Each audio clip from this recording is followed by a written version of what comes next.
TS99 కి స్వాగతం. ఒకే దేశం ఒకే ఎన్నిక అనే అంశంపై దేశవ్యాప్తంగా భారతీయ జనతా పార్టీ కొత్త చర్చకు తెరలేపినట్లు భాజపా జాతీయ ప్రధాన కార్యదర్శి సునీల్ బాన్సల్ స్పష్టం చేశారు.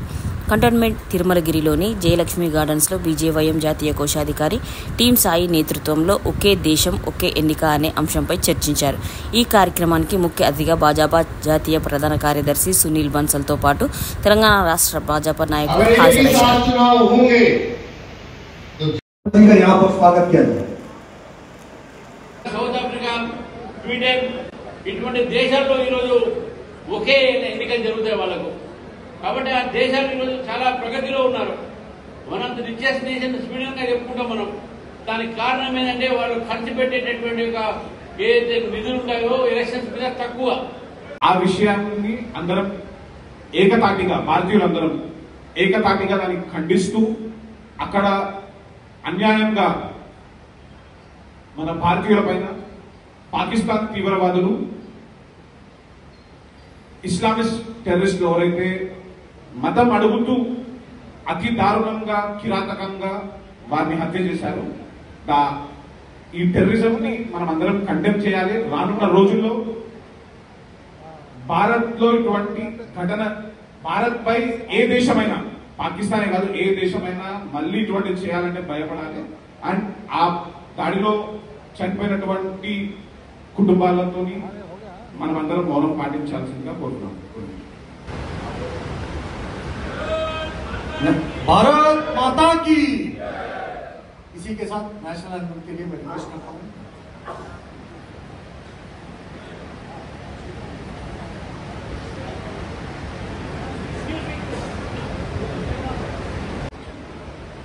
भारतीय जनता पार्टी के हमारे संगठन महामंत्री चंद्रशेखर जी,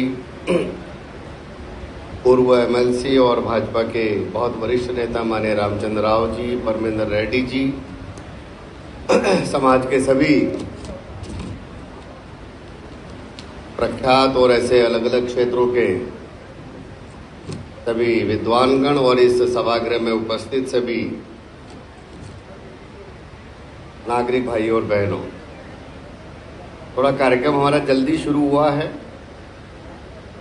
साईं जी के मन में इच्छा थी कि 7:30 तक शुरू हो, लेकिन मेरी फ्लाइट होने के कारण से और सुबह एक जल्दी कहीं जाना, इसलिए थोड़ा जल्दी शुरू हुआ है। लेकिन बाद में चंद्रशेखर जी, रामचंद्र राव जी और सभी बहुत सारे विद्वान हम सबके बीच में हैं, वो भी आज के इस कार्यक्रम के विषय में अपने मत हम सबके बीच में रखेंगे। देश में इस समय जो एक करंट टॉपिक है,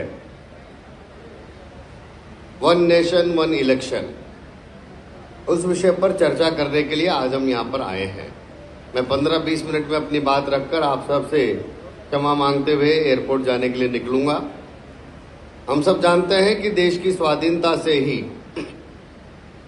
हमने लोकतंत्र को अपनाया, डेमोक्रेसी को स्वीकार किया। जिस भी देश के अंदर लोकतंत्र है, लोकतंत्र में चुनाव एक अनिवार्य पार्ट है। जहां लोकतंत्र होगा तो वहां चुनाव भी होगा। चुनाव ये निष्पक्ष तरीके से हो, चुनाव ये स्वस्थ तरीके से हो, उसके लिए समय समय पर अपने देश के अंदर तो देश की बढ़ती हुई आबादी होगी, बदलती हुई दुनिया होगी, 140 करोड़ लोगों के मन के जन की आकांक्षाएं होंगी। उन सबको देखते हुए समय समय पर देश में परिस्थितियों के हिसाब से हमने अपने सिस्टम में, अपनी व्यवस्थाओं में कई प्रकार के रिफॉर्म्स किए हैं। 1947 में भारत आजाद हुआ, आज 2025 में देश को किस प्रकार के कानून की आवश्यकता है? तो जिस प्रकार के कानून आज चाहिए हमारे देश में, हम उस प्रकार के नए कानूनों का निर्माण कर रहे हैं। देश में किस प्रकार हम उस प्रकार का एक प्रशासन का सिस्टम या उसमें रिफॉर्म करने का काम समय समय पर करते हैं। आज देश में कौन सी शिक्षा व्यवस्था चाहिए?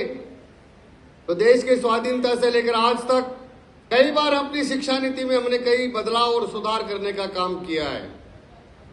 अगर हम चुनाव की व्यवस्था को भी देखें तो इस इलेक्ट्रोल सिस्टम में भी हमने समय समय पर बहुत सारे रिफॉर्म्स किए हैं। हम में से यहाँ बहुत सारे लोग बैठे हैं